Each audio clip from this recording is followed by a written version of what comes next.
ॐ गणानां त्वा गणपतिगुं हवामहे कविं कवीनामुपमश्रवस्तमं ज्येष्ठराजं ब्रह्मणां ब्रह्मणस्पत आन शृण्वन्नोतिभिः सीदसादनम् महागणपतये नमः। ॐ सहनाववतु सहनौ भुनक्तु सह वीर्यं करवावहै तेजस्विनावधीतमस्तु मा विद्विषावहै। ॐ शान्तिः शान्तिः शान्तिः। हरिः ॐ भद्रं कर्णेभिः शृणुयाम देवाः भद्रं पश्येमाक्षभिर्यजत्राः स्थिरैरङ्गैस्तुष्टुवागुंसस्तनूभिः व्यशेम देवहितं यदायुः स्वस्ति न इन्द्रो वृद्धश्रवाः स्वस्ति नः पूषा विश्ववेदाः स्वस्ति नस्तार्क्ष्यो अरिष्टनेमिः स्वस्ति नो बृहस्पतिर्दधातु। ॐ शान्ति शान्ति शान्तिः।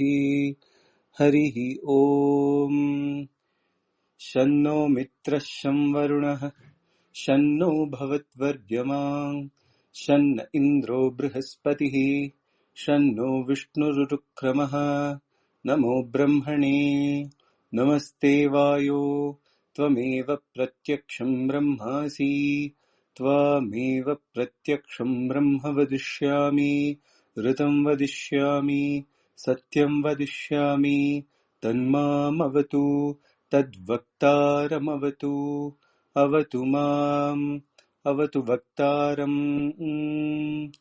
ॐ शान्ति शान्ति शान्तिः। हरिः ॐ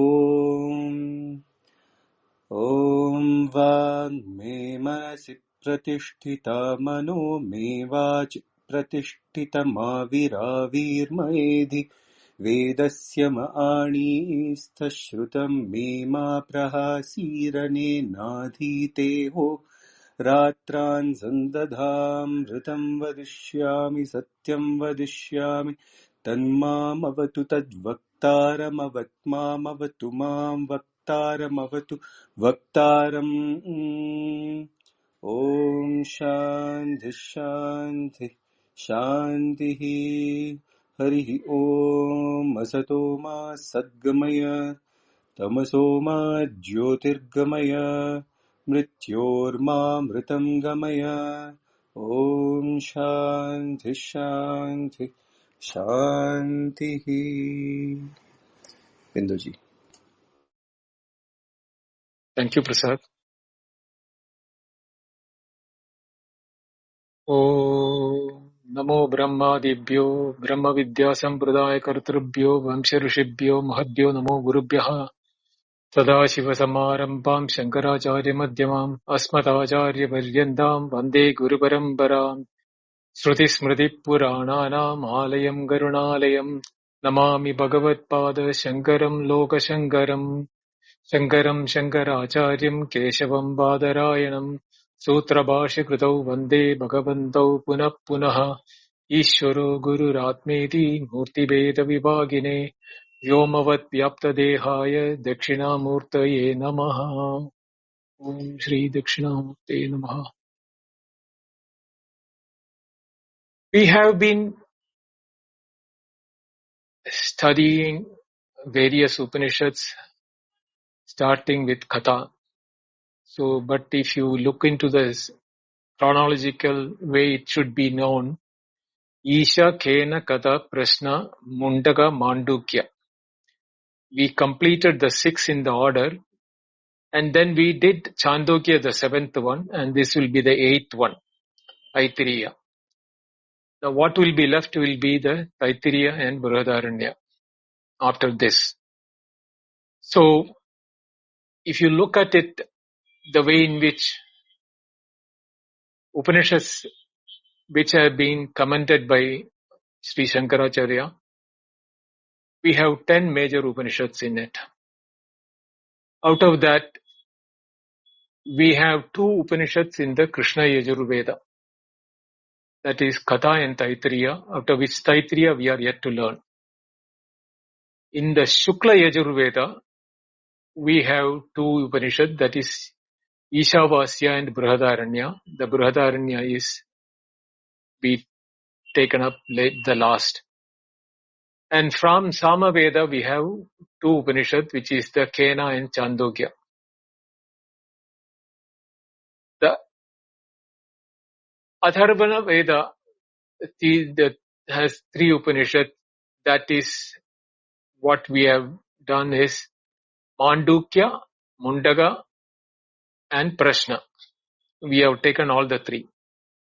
So if you look at it, there is only one Upanishad which has not been covered and one Veda which has not been touched upon. That is the Rig Veda. And this is the only Upanishad which Shankaracharya has commented upon in the Rig Veda, even though there are other Upanishads available, but that they are not treated as major Upanishad for the purpose because they have not been often referred in the Brahma Sutras. But Upanishads by themselves have got their own unique placement in Advaita. Basically because it is showing us that Brahma Jivatva Aikyam, that is the unity. There is no separation between Brahma and the Jiva.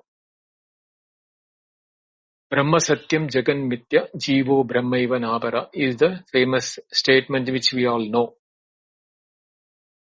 So what is the purpose of this Upanishad, this Aitareya Upanishad? If you look at it, out of the four Mahavakyas, the one Mahavakya which comes is in the last chapter of this Upanishad is called Prajnanam Brahma. Here Prajnanam is for Jivatma and Brahma. That is Prajnanam Brahma when it is said that it is said that the Jivatma Paramatma Aikyam or the Brahma Jiva Aikyam indicated by each of the Mahavakya. Here the aspect of consciousness which is there in the individuals and that is seen as the universal consciousness. There is no difference between the two is what it is going to be taught to us in this Upanishad. There are methods under which Upanishads are being taught is mainly to achieve this unity between the world of objects and the cause of this creation, which is called Brahman or Ishvara by some, and singularity in the modern science maybe, but not exactly the same. But ultimately, from that one source which the science also talks about, the Big Bang, it is not the same that what is referred here. They have gone one step beyond the Big Bang. So we need to know from the Upanishads how we are related to the creator or the source of creation, and what is the advantage of knowing this non-difference between, non-separation between the created and the creator, or the source and the product. Karya Karana, or Karya means effect. Karana means the cause. So the cause and the effect is what is more important in this particular Upanishad as well as the other Upanishads. So we need to understand that this being taught by a rishi called Aitareya. His real name is Mahidasa. Mahidasa means the servant of Mahi. Dasa means servant or the devotee of Mahi. Mahi means earth or Bhu. So this was his real name. Bhumi Devi gave him the knowledge of Brahmavidya. That is how he is known as Mahidasa. Since he is the son of Aitara, his Rishi Muni, the mother is known as Aitara. His father's name is not referred here, so he is known like the Satyakama of here also. This Rishi is known as Aitara, or the son of Aitara as Aitareya Rishi. And this Rishi in the Rig Veda has given all the three sections, like the Karma Kanda, the Upasana Kanda, and the Jnana Kanda. That is Atharvana, part of the Rig Veda, which is talking about the Karma Kanda, the Brahmana, the Upasana, and the Upanishad. All the three are attributed to Aitareya. That is the Aranyaka portion and the Upanishad portion and the Brahmana portion. All the three are written by or contributed by him. So we call this Aranyaka total is as Atharvana part, means born out of Atharva. I mean, this Aitareya, Aranya, not Atharva, Aitareya Aranyaka. So when we come to this Rishi and the teaching, the only Shanti Mantra which we can get from this particular section is the unique Shanti Mantra which Prasad has chanted, which has got very deep philosophical meaning, and it is considered to be worthy of chanting by all spiritual seekers at least once in a day, if not more times. So the Shanti Mantra, I'll split the words and exactly give the meanings like that, how we should know it. Om Vang Me Manasi Pratishtita Mano Me Vachi Pratishtitam Aviravir Ma Edi Vedasya Ma Anistaha Srutam Me Prahasi Anenadhitena Horatran Sandadami Ritam Vadishyami Satyam Vadishyami Tanmamavatu Avatu Vaktaram Avatu Mam Avatu Vaktaram Avatu Vaktaram. Om Shanti Shanti Shanti. This is the Rig Veda mantra, which is very important. So how do we know this mantra should be known as Vang Me Manasi Pratishtita? Vak means speech. Me Manasi, in my mind. Pratishtita, let it be established. So what I speak should be only about what I am convinced about it or what has been established in my mind. Vang Me Manasi Pratishtita. Not only that, Mano Me Vachi Pratishtitam. And what will come into my mind should also be established through the words which I heard from my Guru. So if you look at it, here we have a dichotomy or that situation where a harmony is being requested upon by the student not only for himself, but also for the teacher, but more so in his own nature, that the function of harmony between my mind and the speech, O effulgent one, let my mind and the speech be in harmony.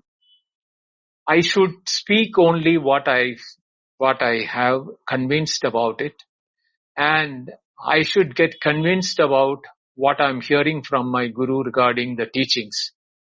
And this, when it is established in me, whenever I speak about it, whenever I explain this to others, it should be coming out of my conviction and out of my knowledge which I have acquired from my master. Not only that, what is it say that? It says, Avir ma edi. O luminous Brahman, reveal yourself to me through these words of my Guru. So he is praying to Brahman. At the same time, he is requesting Brahman, which is beyond words and mind. Yato vacho nivartande aprapya manasa saha, we all know that.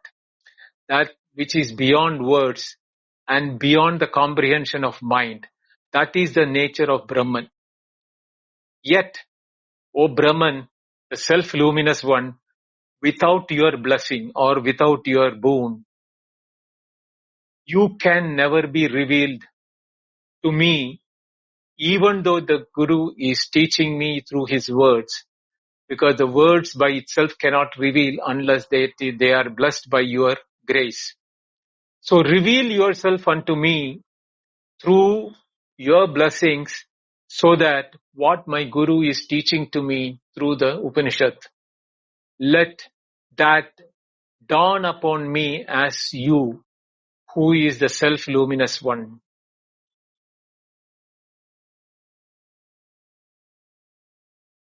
Vedasya ma anistaha shrutam me rahasi. So, Vedasya ma anistaha. Enable me to grasp the truth taught by the Vedas. It is now talking to its own mind and the speech. After having asked Brahman to boon or bless, he is now talking to his own mind and the words, enable me to grasp the truth taught through the Vedas or by the Vedas.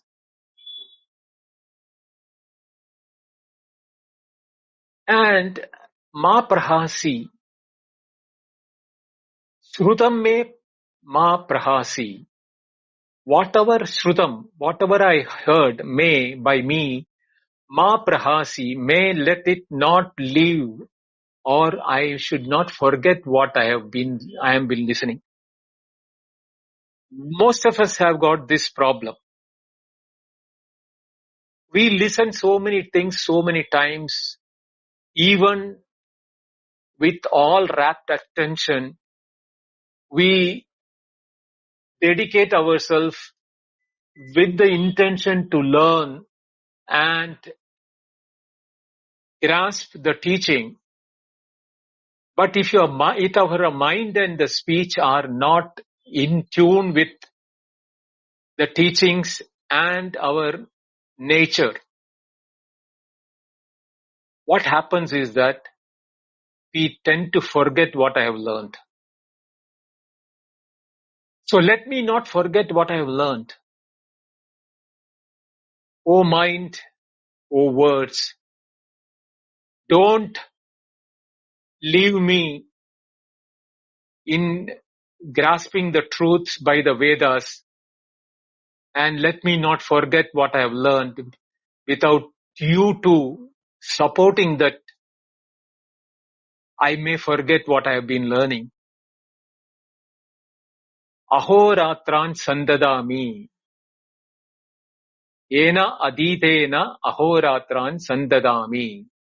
Whatever I have learned, let me revise or study, repeat day and night. Which means I am hearing it only once from my teacher.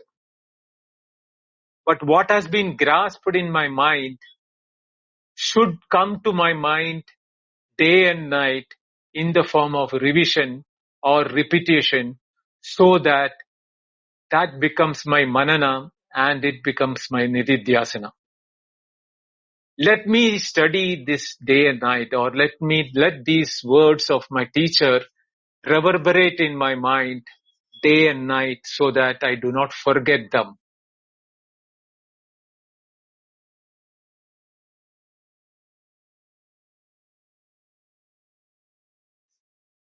Ridham vadishyami, satyam vadishyami. Now the word rhythm is actually speaking is a synonym of the word satyam only. But in the Vedas, repetition is considered to be not good. But here appears to be a repetition that Ridham vadishyami, Satyam vadishyami. Obviously, when the Rigveda mentioned that Ridham vadishyami, Satyam vadishyami, it had an intended different meaning for the word Ridham and Satyam, even though literature-wise both means the same. So the teacher tells us that the word rhythm is truthfulness in my transaction.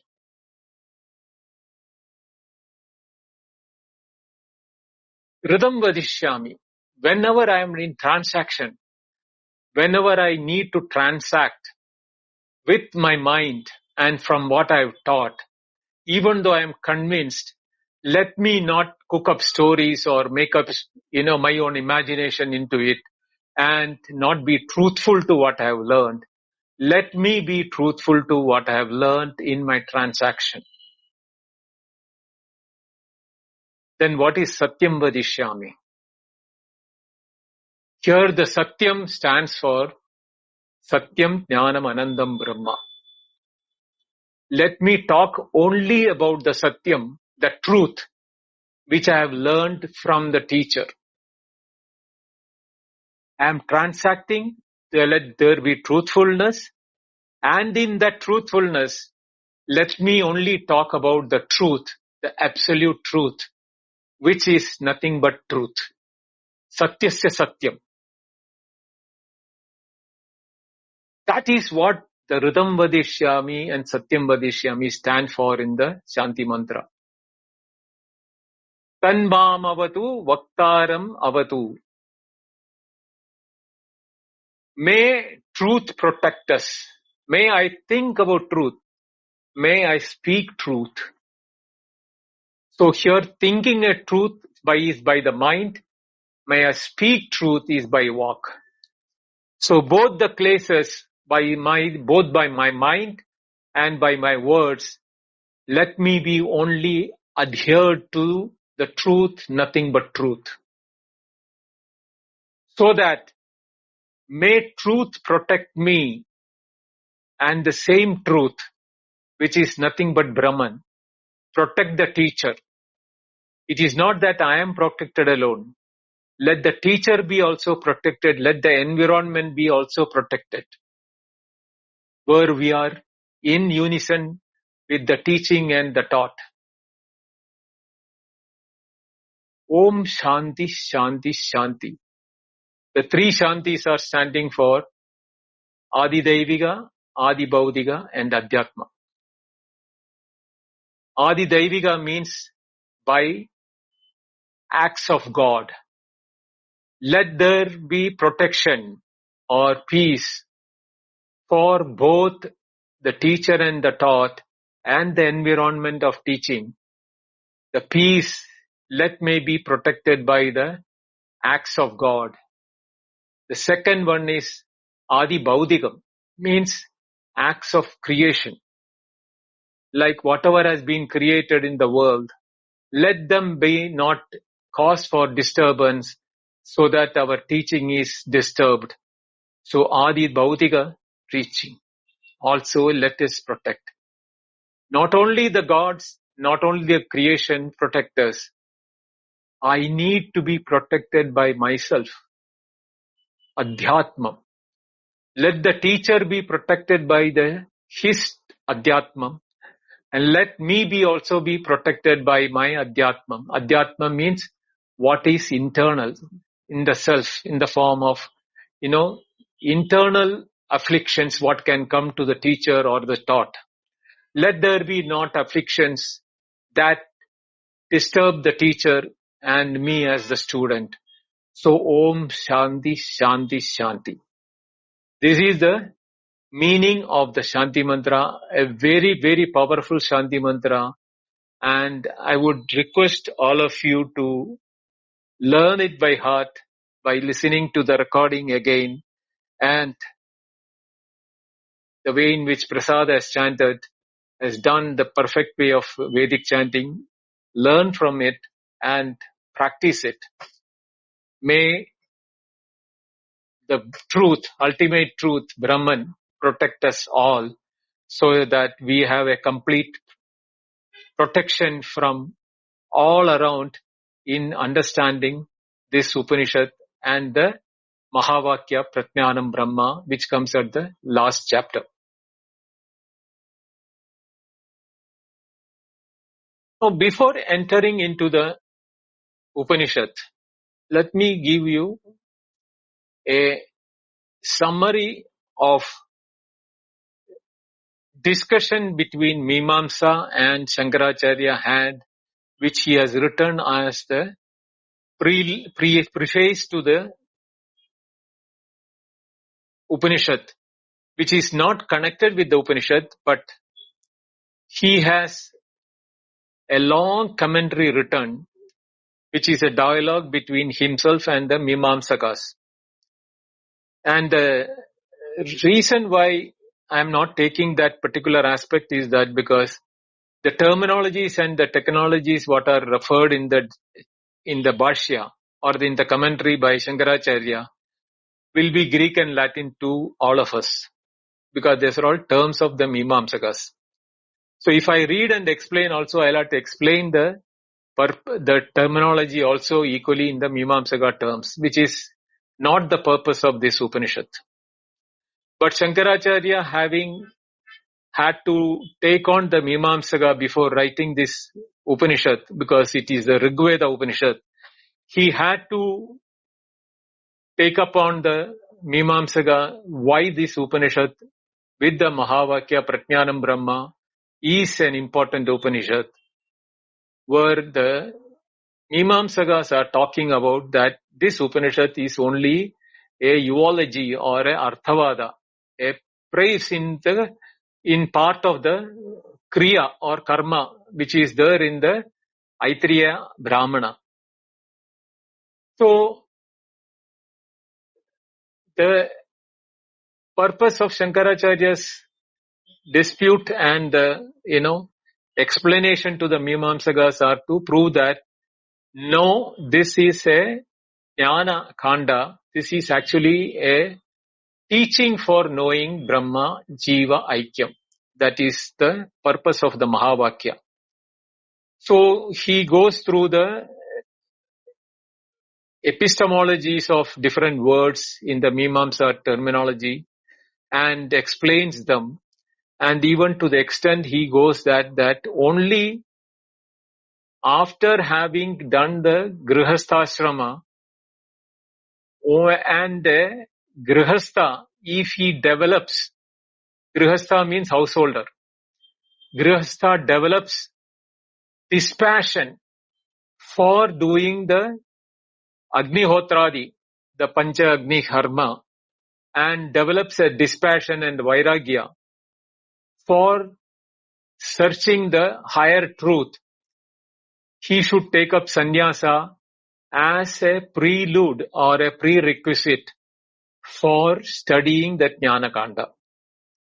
Those who do not have that vairagya or dispassion should not enter and will not be benefited by taking up this part of the Upanishad for understanding the Brahma Jiva Aikyam or the Mahavakya. The reason which we saw when we studied Ishavasya also, Ishavasyamidam sarvam yena tyaktena bhunjida. Let that protection be from the dispassion. That protection from dispassion, which should learn, is what we knew that is a requisite for knowing the Ishavasyam idam sarvam. This creation is nothing but covered with Isha or Brahman, Ishvara, whichever is your liking, you can take the terminology. Ultimately, they are all the same. So, only if we have dispassion toward the worldly attractions or worldly demands, which is beyond the upkeep of our life, when driven by the force of knowledge to know the truth, who are we? Why am I running after the wealth and other enjoyments in the world? Why should I waste my time in studying the spiritual things, which doesn't give me any visual results of happiness other than knowledge? So why should I know and understand and waste my time in knowing the truth? This sort of a question can come to the householder if he is only going to the teachings of the Mahavakyas. So the Upanishad is taking a route which is slightly different from the other Upanishads in this particular case. Here there are totally 5 sections. The first 3 is included in the first chapter. The second one is a standalone chapter and the third one is also a standalone chapter. The methodology used in this Upanishad is to create interest in the people who are not interested in knowing the jnana or the knowledge, because they are enamored by the world of objects and the creation, the reality of the world of objects. So typically a Upanishad will not be touching upon these subjects, but here in this Aitareya Upanishad, it is talking about creation from Brahman, how the world of creation has come out. And we have to understand that this is to catch the attention of students who have been talking about karma and upasana and who think that the world of this world to the Brahmaloka, Hiranyagarbha and Prajapati, all of them are real. The Panja Tanmatras, the Akasha, etc. are real, and the world of objects are real. So the Upanishad had a purpose, and it is stuck upon the purpose, saying that first I have to grasp these students by their attention by giving them what appeals to them by the world of objects being real or appears to be real, or let them be enamored by the story of creation. This is what is being done in the first 3 sections, that is in chapter 1, section 1, section 2 and section 3. And section 2,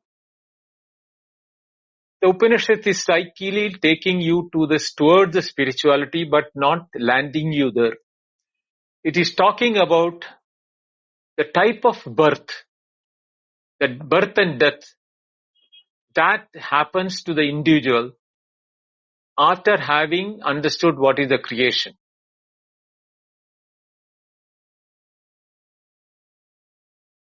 And in the third chapter, using these examples, the Upanishad is placing us with the Mahavakya, Prajnanam Brahma, where the matter will be very clear and like crystal clear that why the story was important in the beginning, why the birth and death was spoken in between, and now having told the truth, how do I relate between the beginning of the story toward the end of the story in the Upanishad. So those who are looking at the Upanishad, I have one warning to be given, and keep that in your mind, that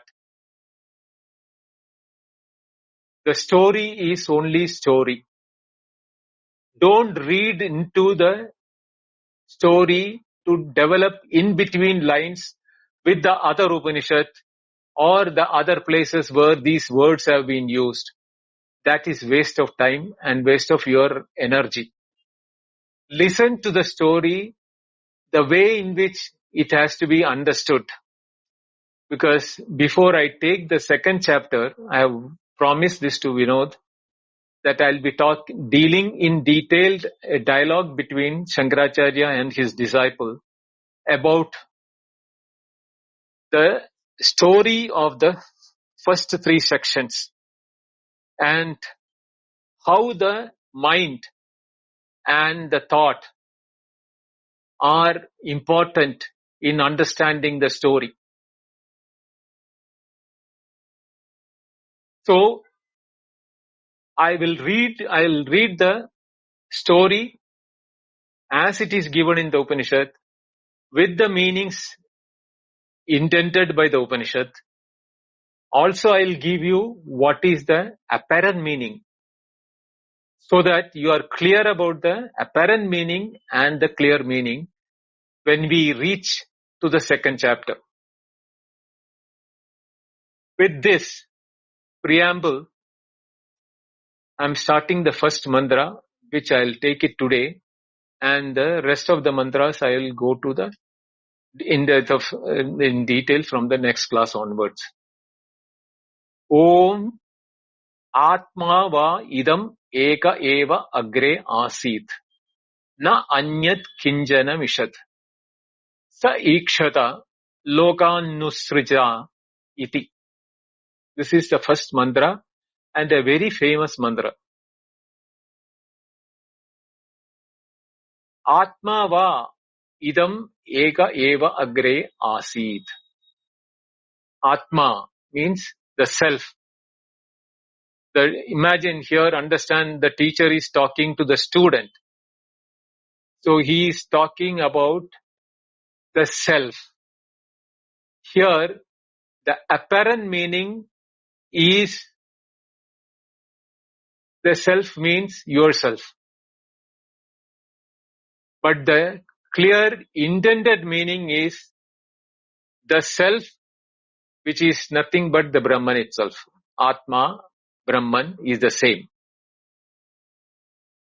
Atma va means indeed.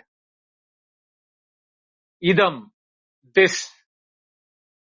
Eka, alone, or solitary or single. Eva, only.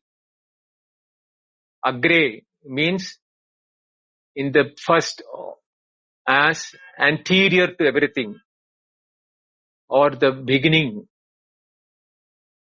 Asid means existed or was present. So, O Saumya or student, Atma was alone in the beginning existed. Which can mean that you alone existed in the beginning. The student can frown his eyebrows.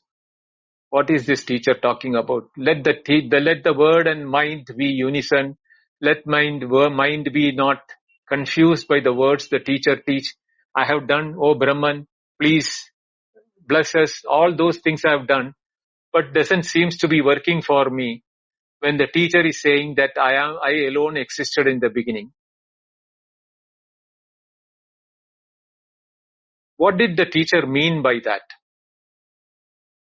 Did the teacher mean by, because he's a student who has done brahmacharya and has done all the Vedas and all. He has heard the word Atma and Brahman in the Vedas and Aranyakas also.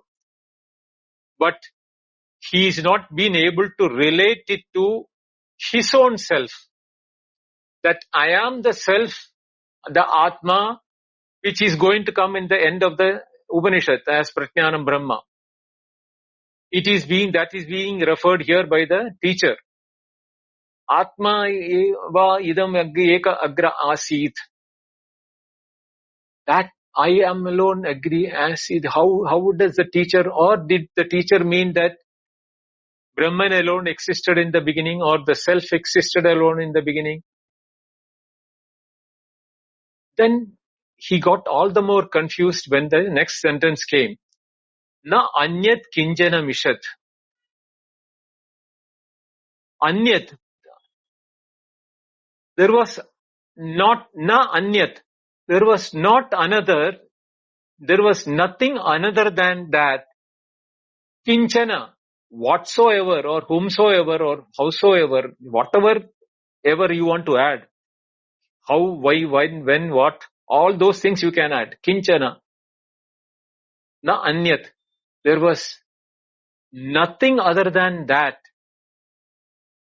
Ishad. Ishad, actually the word Ishad is for blinking the eye or winking or batting an eyelid. There was nothing to cause a batting of an eyelid also for us. Because that was alone. Neither there was wind alone to make your eyes become dry, nor were there dust to, come and make you wink your eyelid. There was nothing other than that. Then how can it blink or wink or bat an eyelid? To that extent, it was all by itself. That state of Brahman, or is he referring to my own state when I am in the deep sleep? Did I bat an eyelid in my deep sleep? Or did I have anybody else in my deep sleep? Or was I alone in my deep sleep? I don't know. I don't know because I had no knowledge. Na kinchid avedisham. I knew nothing in my deep sleep. So how can I say I was alone? There was nothing else other than that. I am not sure what the teacher wants to convey to me in this statement. The student is getting confused about it. Then the teacher goes further to make him all the more confused. Sa ikshada lokanusrija iti. What does it say?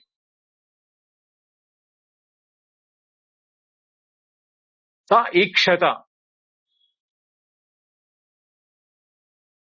What does it mean? Here, sa ikshata means he thought or he willed himself, or actually the word willed cannot be used. Actually it's a speaking, willed is used or thought is being used, but the actual meaning what we should think, desired, or it was his nature. So what we normally desire is what we do not have.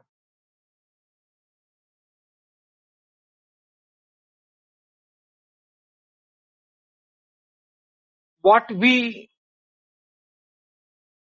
think also, or if we look at that way, what we are not able to come to a term when we say that he desired. Desire can come only what you have in your mind. So he should have a mind. Brahman having a mind, that is something which I have never heard in any of what I learned the Vedas.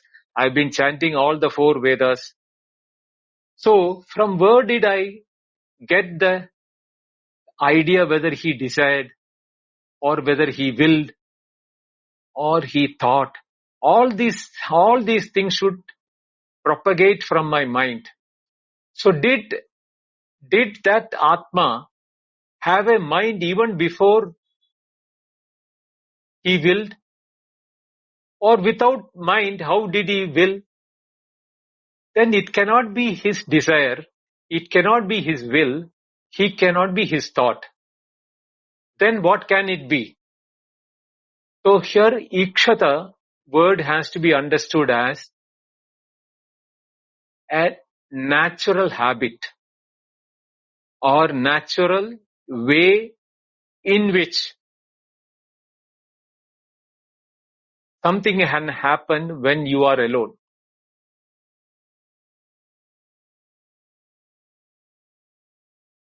That another example which is given in one of the Upanishads is Nishwasavat, like how we do a sigh of relief. We do the sigh of relief not because we are relieved of something. Just it comes as a I do that yawning type of a thing or something like that, which is not caused by anything but comes naturally for.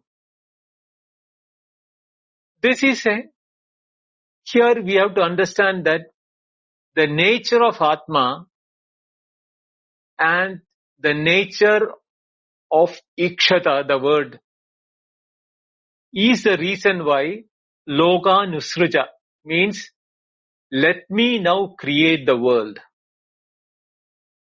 It is not a desire. It is not a thought. It is not that he willed that he should create a world. It propagated from him naturally. Now, how did it propagate naturally? We all discuss this in the next class when I have to further explain to the word Sa Ikshada Loga Nusruja Iti. That aspect I have to explain in detail. Then only we will be able to understand that how did the creation take place, which is coming in the second word mantra onwards. So here I end the first day's lecture by chanting the Shanti mantra once again. Om Vangme Manasi Pratishtita Mano Me Vaji Pratishtitam Aviravirmayedi Vedasya Ma Anistaha Shrutam Me Ma Prahasihi Anenadhitena Horatran Sandadami Ridam Vadishyami Satyam Vadishyami Tanmamavatu Tatvaktaram Avatu Mam Avatu Vaktaram Om Shanti Shanti Shanti Om Purnamada Purnamidam Purnat Purnamudachyate Purnasya Purnamadaya Purnameva Vashishyate Om Shanti Shanti Shanti Harihi Om Shri Gurubhyo Namaha Harihi Om. Thank you. Dhanyavada.